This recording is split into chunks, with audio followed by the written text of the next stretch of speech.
வணக்கம். இன்றைக்கி நம்ம எதை பற்றி பேச போகிறோன்னா, அமெரிக்கா ஈரான் யுத்தத்தை பற்றி.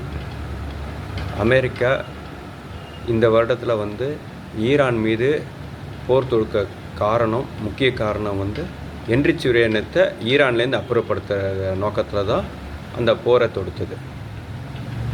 கூடுதலாக இஸ்ரேலுக்கு உதவி பண்ணுறதுக்காகவும் இந்த போரை தொடுத்தது. போரின் விளைவில் ஈரான் ஸ்ட்ரெய்ட் ஆஃப் ஹார்மோஸ் பகுதியை தன்னோட கட்டுப்பாட்டில் எடுத்து எந்த கப்பலையும் போக விடாமல் தடுத்ததால் அமெரிக்கா கூடுதலாக மற்றொரு கோரிக்கையாக ஸ்ட்ரெய்ட் ஆஃப் ஹார்மோஸை ஃப்ரீ பண்ணணும்னு சொல்லி இன்னொரு கோரிக்கை கூடுதலாக சேர்த்துச்சு. இப்போ பேச்சுவார்த்தைலாம் நடந்துட்டு வந்துட்டே இருக்குள்ள இறுதியாக ஒரு இது என்னென்னா, அப்ரஹாம் அக்கார்டில் ஈரான் சைன் பண்ணணும் அப்படின்னு சொல்லி சேர்த்துச்சு. இந்த 3 கோரிக்கை 3 முக்கியமான கோரிக்கை. இதில் அப்ரஹாம் அக்கார்டு கூட சில நேரத்தில் அது விட்டாலும் விட்டுரும். ஆனால் என்ரிச் யுரேனியத்தை அங்கேருந்து எடுக்கிற அந்த திட்டத்தில் அமெரிக்கா என்றைக்குமே பின்வாங்காது. இதே நேரத்தில் ஈரானும் அந்த என்ரிச் யுரேனியத்தை கொடுக்கறதுக்கு தயாராக இல்லை. இதுதான் நிதர்சன உண்மை. இப்போ அதே நேரத்தில் ஈரான் ஸ்ட்ரெய்ட் ஆஃப் ஹார்மோஸ் பகுதியில் ஒரு நல்ல வருவாய் இருக்குன்றதை ஈரான் தெரிஞ்சுக்கிச்சு. இதை தெரிய வச்சதுக்கு யார் காரணம்னா அமெரிக்கா. அதுதான் போர் தொடுத்து எல்லாம் பண்ணதால் இப்போ ஸ்ட்ரெய்ட் ஆஃப் ஹார்மோஸை அதே மாதிரி அதுவும் அது டோல் வசூல் பண்ணுறத எந்த காரணத்தையும் விடாது, கைவிடாது. இப்படி இருக்க சூழ்நிலையில் ஈரானும் தன்னுடைய கோரிக்கையிலேருந்து இறங்கி வராது, அமெரிக்காவும் தன்னுடைய கோரிக்கையிலேருந்து இறங்கி வராது. அப்போ எப்படி 2 பேருக்கும் ஒரு சீஸ்ஃபயர் உருவாக வாய்ப்பில்லை. இப்போ பாகிஸ்தானை எதுக்கு அமெரிக்கா டிப்ளமசிக்காக பயன்படுத்தினதுன்னு சொன்னாக்க, இந்தியாவை பயன்படுத்தியிருக்கலாம். ஏன்னா இந்தியாவை பயன்படுத்தியிருந்தால் இந்தியா ஈரானுக்கும் நட்பு, அமெரிக்காவும் நட்பு. பாகிஸ்தானை விட இந்தியா தான் ஈரானுக்கு நட்பு அதிகம். ஆனால் நாம் நம்மளை மத்தியஸ்தராக பயன்படுத்தியிருந்தால் நாம் ட்ரம்ப் சொல்கிற பேச்சை நம்ம கேட்டிருக்க மாட்டோம். நம்ம சரியான திட்டத்தில் நம்ம காம்ப்ரமைஸ் செஞ்சு அதை மத்தியஸ்தம் பண்ணி அதை முடிவு கொண்டு வர பார்த்துருப்போம். ஆனால் அப்படி முடிவு கொண்டு வர பார்த்துருந்தா நம்மளுடைய இது என்ன ஆகிருக்கும்னாக்க, ஈரான் என்ரிச் யுரேனியத்தை வச்சுக்கக்கூடாதுன்றதை நம்ம சொல்ல மாட்டோம். ஏன்னா நாம் வச்சுருக்கோம். அமெரிக்கா இது பாகிஸ்தான் அப்படி கிடையாது. பாகிஸ்தான் யார் என்ன சொன்னாலும் அதுக்கு அவங்களுக்கு தேவை காசு. அந்த காசு அந்த மக்களுக்கு பயன்படுத்துறதுக்கு இல்லை, அந்த அதிகாரத்தில் இருப்பவர்களுக்கோ இல்லை மிலிட்ரியில் இருப்பவர்களுக்கோ அவர்களுக்கு தங்களுக்கு பயன்படுத்தி கொள்வதற்காக தான் அவங்க பாகிஸ்தான் நாட்டை பயன்படுத்தி வெளிநாட்டிலேருந்து பணம் வாங்குகிறாங்க. அதனால் அவங்க ஒரு பக்கா புரோக்கர் அவங்க. அதனால் அவங்கள பயன்படுத்தினாக்க அமெரிக்கா சொல் பேச்சு அவங்க கேட்பாங்கன்றதுனால அவங்க பயன்படுத்தினாங்க. ஈரான் பாகிஸ்தான்கிட்ட எல்லா தான் ஒத்துக்க மாட்டோம், என்ரிச் யுரேனியத்தை கொடுக்க மாட்டோன்ற சங்கதியை கரெக்டாக சொல்லிட்டாங்க. ஆனால் பாகிஸ்தான் அதை சரியாக கன்வே பண்ண தவறிட்டாங்க. இப்போ இந்த விஷயத்தை பொறுத்தவரையிலையும் தீர்வு ஒன்று அமெரிக்கா இறங்கி வரணும், இல்லை ஈரான் இறங்கி வரணும். இது 2மே நடக்கிற காரியம் இல்லை. அப்போ அடுத்தது இந்த விஷயத்தில் தீர்வு என்னென்ன, போர் மட்டும்தான். ஆனால் இதுக்கான நடவடிக்கையை அமெரிக்கா தொடர்ந்து எடுத்துகிட்டு வராங்க. அமெரிக்கா இத்தனை நாட்கள் சீஸ்ஃபயரில் தன்னுடைய படைகளை பலப்படுத்திட்டாங்க. அதே நேரத்தில் அவங்களுக்கு மெயினாக சப்போர்ட்டிவாக இருக்கிறது ஹெஸ்புல்லா. அந்த ஹெஸ்புல்லா இயக்கத்தை இஸ்ரேல் மூலமாக முழுசும் ஒழிச்சிட்டு வராங்க. கிட்டத்தட்ட 70% ஒழிச்சாச்சு. யாராலையும் அதை கண்ட்ரோல் பண்ண முடியல. அவங்க பாட்டு அடித்து தள்ளிட்டு வராங்க லெபனானில் பூந்து. இன்னும் ஒரு 30% தான் அங்கே இருக்குது. ஹெஸ்புல்லாவை முழுசாக ஒழிச்சிட்டாங்கன்னா அடுத்தது இவங்க ஈரான் தான். இன்னொரு யுத்தம் வரும், கண்டிப்பாக வரும்.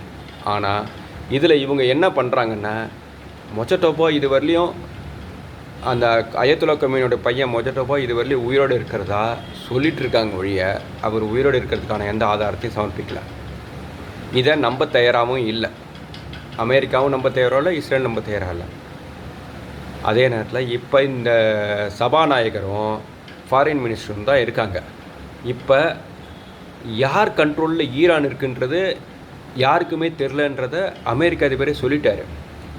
இவங்க 2 பேரும் டூர் போகிறாங்க வராங்க, வெளிநாட்டுக்கு போகிறாங்க வராங்க, அவ்வளோதான் ஒழிய அப்போ இவங்க 2 பேர் கண்ட்ரோலில் இருக்கா அப்படின்ற ஒரு கேள்வி இருக்குது.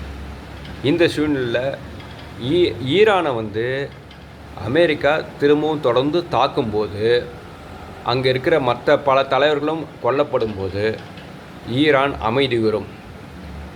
ஈரான் அமைதியுற்றதுனாக்க மற்ற நாடுகளுக்கு ஒரு நல்ல ஒரு தீர்வாக இருக்கும். ஆனால் ஈரானோட அயத்துல்லா கொமேனியோட எண்ணம் என்னவாக இருந்ததுன்னா, அவர் நாட்டை பிடிக்கும்போது அந்த இருக்கிற மன்னரை ஷாவை வந்து துரத்திட்டு அவர் நாட்டை பிடிக்கிறார். நாட்டை பிடித்த பிறகு அவர் கண்டினியூஸாக அவர் வந்து ஜனநாயக முறையில் நாட்டை ஆளல, சுப்ரீம் லீடர்ன்ற பொருள் அவரே அந்த மன்னர் மாதிரி உட்காந்துருந்தார். அவருக்கு பிறகு என்ன பண்ணாங்க, திருப்பியும் ஜனநாயக முறையில் வந்தாங்க. இல்லை, திருப்பியும் மொஜடோபாவை அவரோட பையனை கொண்டு வந்து அதிபர்னு சொல்கிறாங்க. அவர் இருக்காரே இல்லையான்னு நமக்கு தெரியாது. ஆக அவங்களும் மன்னராட்சி தான் பின்பற்றுறாங்க. அவங்களோட அயத்துல்லா கொமேனியோட எண்ணம் என்னவா இருந்ததுன்னா, நாட்டை நல்லா நியூக்ளியர் ஃபெசிலிட்டியோட நாட்டை நல்லா வளர்த்துட்டு மற்ற அரபு நாடுகள் எல்லாத்தையும் கண்ட்ரோல் பண்ணி அங்கே இருக்கிற மன்னராட்சியை ஒழிக்கணுன்றது தான் அவங்களோட எண்ணம். ஈரானோட எண்ணம், முழு எண்ணம் மற்ற முஸ்லீம் நாடுகளுக்கு மன்னராட்சி ஒழிக்கணும். இப்போ மன்னராட்சி ஒழிச்சிட்டு ஜனநாயகமோ ஏதோ ஒன்று கொண்டு வந்தாக்க ஃபுல்லாக வந்து அயத்துல்லா கொமேனி கண்ட்ரோலில் வந்துடும். இதுதான் அவங்களோட எண்ணமாக இருந்தது. இதை தெரிஞ்சுக்கிட்டாங்க சவுதி, அந்த யுனைடெட் அரப் எமிரேட்ஸ், கத்தார், இவங்க எல்லாருமே தெரிஞ்சுக்கிட்டாங்க. ஆனால் இருந்தாலும் சில நேரத்தில் அவங்க வந்து ஈரானோட ஒத்து போனாங்க.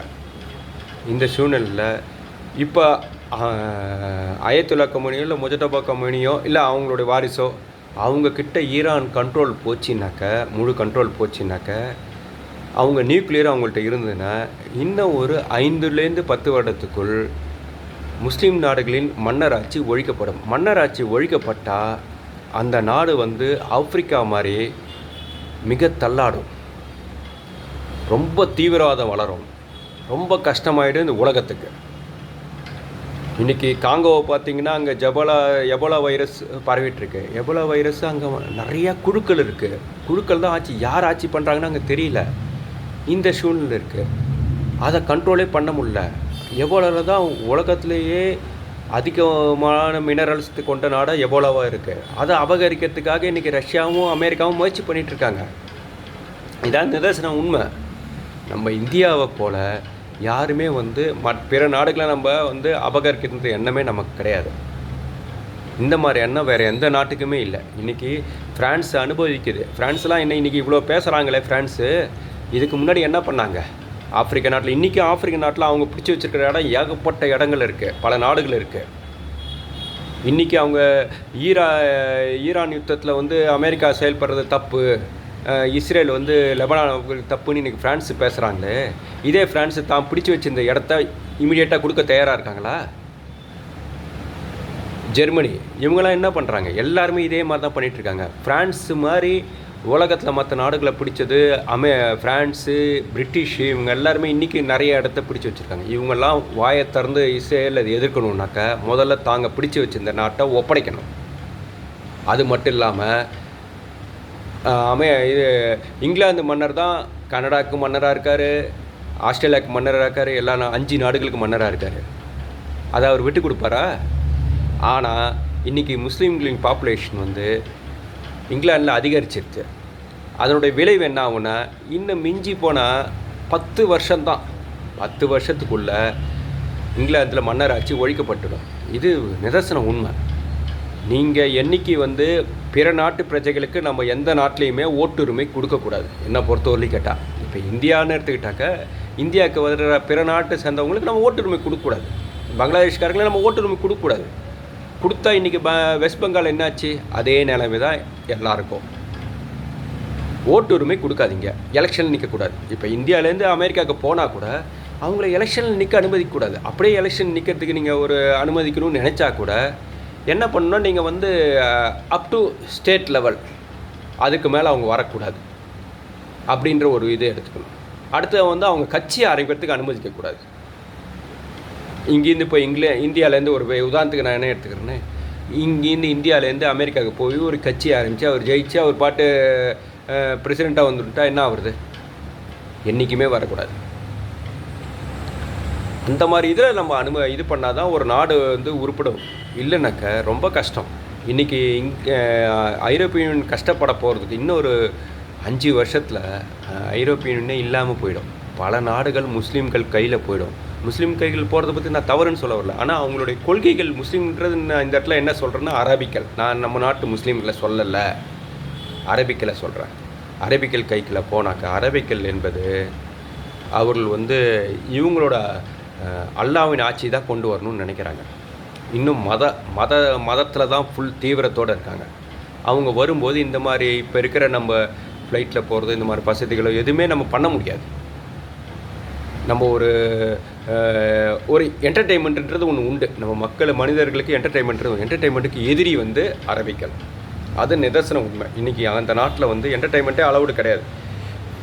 எதெல்லாம் வந்து ஓப்பன் பண்ணியிருக்கோ அவங்கெல்லாம் தான் என்டர்டெயின்மெண்ட் இருக்குது. மற்ற இடத்துல என்டர்டெயின்மெண்ட்டு அனுமதிக்கப்படுறது இல்லை. இதே எங்கே ஒரு கிறிஸ்டின் நேஷனில் அது மாதிரி இருக்கா? கிடையாது. எல்லா இடத்துலையும் என்டர்டெயின்மெண்ட் உண்டு. மக்களுக்கு சுதந்திரம்ன்றது வேணும். மக்களுடைய சுதந்திரத்தை பறிக்கிறது வந்து அரபிக்களோட அந்த இதுவாக இருக்குது, அவங்களோட கொள்கையாக இருக்குது. ஏன்னா எங்கேயுமே வந்து ஒரு பெண் வந்து அரபியில் இருக்கிற ஒரு பெண் சுதந்திரமாக இருக்க முடியுமா? கேட்டால் மதத்தில் எங்களுக்கு இப்படி சொல்லப்பட்டிருக்கா அப்படி சொல்லப்படியா? ஒரு பொண்ணு ஸ்கூலுக்கு போய் படித்தா என்னங்க தப்பு? அதை கேட்குறதுக்கு ஆள் இல்லை.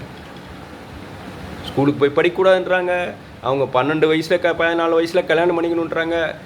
என்ன இது பாவம் இல்லையா? அந்த பெண்ணுக்கு நம்ம கொஞ்சம் அதுக்குன்னு ஒரு சுதந்திரம்னு ஒன்று இருக்குது இல்லையா? அதை கொடுக்க தயாராக இல்லை. சரி, நம்ம எங்கேயோ இப்படியே போயிட்டு காற்று வாக்கில் போயிட்டே இருக்கோம் நம்ம பாட்டுக்கு. அதை பற்றி நம்ம டிஸ்கஸ் பண்ண வரல. நாம் வந்து இந்த யுத்தத்தை பற்றி டிஸ்கஸ் பண்ண வந்திருக்கோம். இந்த யுத்தத்தில் என்னன்னாக்கா தீர்வு ஏற்படுறதுன்றது ரொம்ப கடினமான ஒரு விஷயம். அப்படி தீர்வு ஏற்பட்டதுன்னா யாரோ ஒருத்தர் விட்டு கொடுத்துருக்காங்க. டிப்ளமாசியில் தீர்வு அவர் வந்து அமெரிக்க இராணுவ அமைச்சர் ஆகட்டும் பீட்டர் எக்ஸித் வந்து இது வந்து நாங்கள் இன்னொரு முறையில் தீர்வு காணுமோன்னு அப்படின்னு அவர் அந்த டிப்ளமாசி பற்றி பேசுகிறாரு. ஆனால் ட்ரம்ப் க்ளீனாக சொல்லிட்டார், நாங்கள் இந்த என்ரிச் யுரேனியத்தை எடுக்கிறதுக்கு பேச்சுவார்த்தை நடத்திட்டுருக்கோம். இது இல்லைன்னா இன்னொரு முறையான எங்களுடைய மிலிட்ரி ஆக்ஷன் படி நாங்கள் தீர்வு எடுக்கிறதுக்கு அதுவும் எங்களுடைய டேபிள் தான் இருக்குன்றதை அவர் நேரடியாக சொல்லிட்டார். அதுதான் உண்மை. அடுத்தது அவர் சொல்கிற கதைகள்லாம் டெய்லி சொல்லிட்டு வர்ற கதைகள்லாம் மக்கள் வந்து எல்லா மீடியாவும் போட்டு ஊன்னு எல்லாம் அந்த இஷ்டத்துக்கு நினச்சிறாங்க. ஆனால் அது எல்லாமே தவறு. ஏன்னா அவர் உள்ளுக்குள்ளே அவங்க ஸ்டாண்டு வந்து கரெக்டாக இருக்குது. அவங்க வந்து இதை பில்ட் பண்ணிகிட்ருக்காங்க. எல்லா அங்கெங்கேருந்து போர் வீரர்களை கொண்டு வந்து உள்ளே இறக்கிட்டுருக்காங்க. இந்த பக்கம் வந்து ஹிஸ்புல்லா தான் ஈரானுக்கு வந்து மிகப்பெரிய ஸ்ட்ராங். அந்த ஹிஸ்புல்லாவை ஒழிச்சிட்ருக்காங்க இஸ்ரேல் மூலமா. இப்படி எல்லாத்தையும் பண்ணிகிட்ருக்காங்க. அவங்க இஸ்ரேலுக்கு பாதுகாப்பு கொடுக்கறதுன்றது ஒரு நல்ல ஒரு முடிவு. இஸ்ரேலுக்கு பாதுகாப்பு, இஸ்ரேல் மக்கள் நல்லபடியாக வாழணும்னு நினைக்கிறது வந்து மிக மிக ஒரு தேவையான ஒன்று. ஏன்னா தொடர்ச்சியாக அந்த நாடு உருவானதுலேருந்து கஷ்டத்தை அனுபவிச்சுட்டு வராங்க. ஏன் நான் என்ன கேட்குறேன் அரபிகளை, நீங்கள் உங்கள் நாட்டில் வாழுங்க, நீங்கள் ஏன் மற்ற நாட்டை போய் அடிக்கணும்னு நினைக்கிறீங்க, தீவிரவாதத்தை காட்டுறீங்கன்றதான் என்னோட குறிக்கோள். ஏன் அதை மாதிரி பண்ணுறீங்க? இப்போ வந்து இஸ்ரேல் பாருங்கள், காசாவில் ஃபுல்லாக பக்கத்தில் இஸ்ரேல் பக்கத்துலேயே காசாவில் இருந்துக்கிட்டு ஹமாஸ் வந்து இது பண்ணாங்க. ஹமாஸை முழுசாக அடிச்சாச்சு. அதுக்கு மக்கள் கூட மக்களாக தீவிரவாதிகள் அவங்க நாட்படி ஹமாஸ் போராளிகள் அங்கே ஒழிஞ்சிட்டு இருந்தாங்க. அதனால் மக்களும் அவங்களுக்கு உறுதுணையாக இருந்தாங்க. அதனால் விளைவாக என்னாச்சு, நிறையா மக்கள் இருந்தாங்க, எல்லாம் பண்ணாங்க. இன்னைக்கு நாடு அழிஞ்சுது, எல்லாம் அழிஞ்சுது. 70% ஆஃப் காசாவை வந்து இஸ்ரேல் தான் எடுத்துக்க போகிறேன்னு சொல்லிட்டாங்க. அதே மாதிரி லெபனான் ஹெஸ்புல்லா அங்கேயும் அழிச்சிட்ருக்காங்க. இப்போ அந்த ரிவரை தாண்டி போயிட்டுருக்காங்க. அடுத்தது அவங்களும் அங்கேயும் நிறைய பகுதியில் எடுக்க தான் போகிறாங்க. அவர்களுடைய இஸ்ரேல் பிரதமர் வந்து உலகத்திலேயே 2 பேர் நல்லா போர் புரியும், நல்ல போர் திறமையோடு இருக்கிறவங்க 2 பேர் தான். ஒருத்தர் வந்து இஸ்ரேல் பிரதமர் பெஞ்சமின் நெத்தன்யாகு. அடுத்தது யுக்ரைன் அதிபர் ஜெலன்ஸ்கி. அவர் இவ்வளோ வருஷம் போராடினார், அங்கங்கே வாங்கினார், எல்லா ஆவணங்க இதில் எல்லா ஆயுதங்களையும் வாங்கிட்டு அவரும் போராடித்தான் இருக்கார். மிகப்பெரிய நாடான ரஷ்யாவை எதிர்த்து போராடிட்டுருக்கார். இன்றைக்கி ரஷ்யா வந்து பிடிச்ச பகுதிகளெல்லாம் விட்டு கொடுத்துட்டு போயிட்டுருக்கு, விட வேண்டிய கட்டாயத்துக்கு வந்துட்டுருக்கு. அப்போ அவர் ஒரு திறமையான, அவரை விட அவர் யாருன்னா அவர் ஒரு ஜூவிஷ் தான். உலகத்திலேயே ஜூவிஷின மக்கள் தான் நல்ல அறிவாளிகள். அதை வந்து ஏற்றுக்கிட்டு தான் ஆகும். எல்லாரும் ஏற்றுக்கிட்டு தான் ஆகணும். அதில் மறுக்கிறதுக்கு எந்த இதுவுமே கிடையாது. அந்த ஜூவிஷ் அவர்கள் வந்து பிரதமர் நெத்தன்யாகு வந்து அவர் வந்து நாட்டு மக்கள்கிட்ட ஒரு உறுதி கொடுத்தார். அவர் கோரிக்கையும் உலகத்துக்கு என்ன வச்சாருன்னா, என்னுடைய மக்கள் எந்தவித பயமுமின்றி வாழ வேண்டும், அதற்காக நாங்கள் இன்று போராடுகிறோம் அப்படின்னார். சரி, பிற்கால சந்திகள் பயமின்றி வாழணுன்றதுக்காக போராடுறது சரிதான். அதனால் அவங்க பண்ணுறதுல எந்தவித தப்பும் கிடையாது. இப்போ வந்து ஈரான் வந்து தான் வந்து நல்லபடியாக வாழணும்னு நினச்சா என்ரிச் கொடுத்துட்டு போயிடலாம். உங்களுடைய எண்ணம் வந்து மற்ற நாடுகளை பயமுறுத்த வேண்டும்ன்ற இல்லைனாக்க நீங்கள் என்ரிச் கொடுத்துருங்க. ஸ்டேட் ஆஃப் ஹார்மஸ் இதுக்கு முன்னாடி எப்படி இருந்தது? அது பொதுவான பொது போக்குவரத்து. அது ஒரு பொதுவாக இருக்கிற இயற்கையிலே உருவான போக்குவரத்து. அதை வந்து தடை வைக்கிறதுக்கு நீங்கள் யார்? அதில் டோல் வசூலிப்பேன்னு சொல்கிறதுக்கு நீங்கள் யார்? அதெல்லாம் இருக்கக்கூடாது. நீங்கள் உங்களுடைய பணத்தை கேட்குறீங்களா? நீங்கள் என்ரிச் கொடுத்துருங்க. நீங்கள் உங்கள் பணத்தை லாக் பண்ணி வச்சுருக்காங்க அமெரிக்கன்ஸ். அதை நீங்கள் கேட்குறீங்களா? அது நியாயம். நீங்கள் என்றைக்குமே வந்து உங்களுக்கு மற்ற நாடை பிடிக்கணுன்ற எண்ணம் கிடையாது, மற்ற நாடுகளை பயமுறுத்தணுன்ற கிடையாது, தீவிரவாதத்தை வளர்க்கணுன்ற எண்ணம் கிடையாதுன்னா என்ரிச் கொடுங்க. இதெல்லாம் தீவிரவாதத்தை வளர்க்காமல் இருங்க. மற்ற நாட்டுக்கு எந்த ரூபத்துலையும் வளர்க்காதீங்க. நீங்கள் எதுக்கு ஹெஸ்புல்லாக்கு துணைக்கு போகிறீங்க? ஹெஸ்புல்லாக்கு உங்களுக்கு என்ன சம்மந்தம்? அப்போ நீங்கள் உருவாக்கினது தானே ஹெஸ்புல்லா. அப்போ ஹெஸ்புல்லா அழிக்கிறதுல சரி தானே, நியாயம் தானே? உங்கள் கோரிக்கையில் எதுக்கு நீங்கள் ஹெஸ்புல்லா கொண்டு வரீங்க? ஹெஸ்புல்லா வேறு, நீங்களும் ஹெஸ்புல்லா ஒன்றுன்னு தானே சொல்கிறீங்க. அப்போனா ஹெஸ்புல்லா எதுக்கு இது மாதிரி தவறு செய்யுது, இஸ்ரேல் மேலே போராடுது? இங்கே காசா மேலே சண்டை போட்டுட்டு இருந்தாக்க ஹெஸ்புல்லாவில் லெபனானில் இருக்கிற ஹெஸ்புல்லாக்கு என்ன வேண்டியது? அவங்க எதுக்கு உள்ளே வராங்க? அப்போ ஹெஸ்புல்லா, ஹமாஸு, நீங்கள் ஈரானு எல்லோரும் ஒன்று தான், IRGC எல்லோரும் ஒன்று தான். அப்போ இது வந்து நீங்கள் திட்டமிட்டு அந்த அரபிக் கண்ட்ரியில் எல்லாத்துலேயும் வந்து நீங்கள் வந்து பிரச்சனைகளை உருவாக்கி அதை வந்து உங்களுடைய எண்ணமான அரபிக் கண்ட்ரி எல்லாத்தையும் உங்கள் கண்ட்ரோலில் கொண்டு வரணும்னு நினைக்கிறீங்க. அதை தடுக்கிறதுக்கு அமெரிக்கா செயல்படுறது தவறே கிடையாது. அமெரிக்கா வந்து இந்த வாஷிங்டன் போஸ்ட் இதெல்லாம் சில நேரத்தில் தவறாக எழுதுகிறாங்க, அது தப்பு. அமெரிக்கா வந்து உலகத்துக்கு நன்மை புரியுதாக போகிறது, அதே நேரத்தில் தானும் தன்னுடைய வியாபாரத்தை விருத்தி பண்ணுறதுல எந்தவித தவறும் கிடையாது. அவங்க விருத்தி பண்ணிக்கிறாங்க, அவ்வளோதான். அதே மாதிரி அமெரிக்கா இன்றைக்கி வந்து கியூபா போன்ற மெக்சிகோ போன்ற இடத்துலேருந்து ட்ரக்ஸ் வந்து உள்ளே வருது, அமெரிக்கன் மக்களை வந்து பாதிக்கப்படுறாங்க அப்படின்னு சொல்லி அதனால் அதெல்லாம் அந்த நாடுகள் மேலாம் நடவடிக்கை எடுத்துகிட்டு வராரு. அதுவும் தவறு கிடையாது. ஒன்று அந்த நாடுகள் திருத்திக்கணும், இல்லாட்டா இவர் நடவடிக்கை எடுக்கிறதுல எந்த தவறும் கிடையாது. அமெரிக்கா இப்போ செய்கிறது முழுவதும் சரியான விஷயமே. அதனால் இந்த யுத்தம் முடிவடையணுன்னா, உலக நன்மை அடையணுன்னா கண்டிப்பாக ஈரான் வந்து என்ரிச் கொடுக்கணும். இதுக்கு உலக மக்கள் ஒத்துழைப்பு தரணும். சீனா, ரஷ்யா போன்ற நாடுகள் ஈரானை வலியுறுத்தி என்ரிச் கொடுக்க சொல்லணும். தீவிரவாதத்துக்கு அவங்க துணை போகக்கூடாதுன்னு சொல்லணும். இதை நான் செய்ய மாட்டேன்னு சீனாவும் ரஷ்யாவும் சொல்லிட்டு இருந்தாங்கன்னா அவங்களும் பேக் போனில் இருக்காங்கன்றதான் அர்த்தம். இந்தியா எப்போதுமே நடுநிலை தான். நமக்கு வந்து என்ரிச் நம்ம சொல்ல முடியாது, ஏன்னா நம்மளும் வச்சிட்ருக்கோம். அதனால் அந்த விஷயத்தை மற்றபடி தீவிரவாதத்தை பொறுத்தவரை இந்தியா எதிர்க்குது. அதனால் இந்த யுத்தம் வந்து இப்போதைக்கு முடிவதற்கு வாய்ப்புகள் இல்லை. முடிந்தால், இப்போதைக்கு சீக்கிரமாக முடிந்தால் அது உலகத்துக்கு கேடு. ஆகவே இவ்வளோ நேரம் என்னுடைய உரையை கேட்ட அனைவருக்கும் என்னுடைய மனமார்ந்த நன்றியை தெரிவித்துக் கொள்கிறேன்.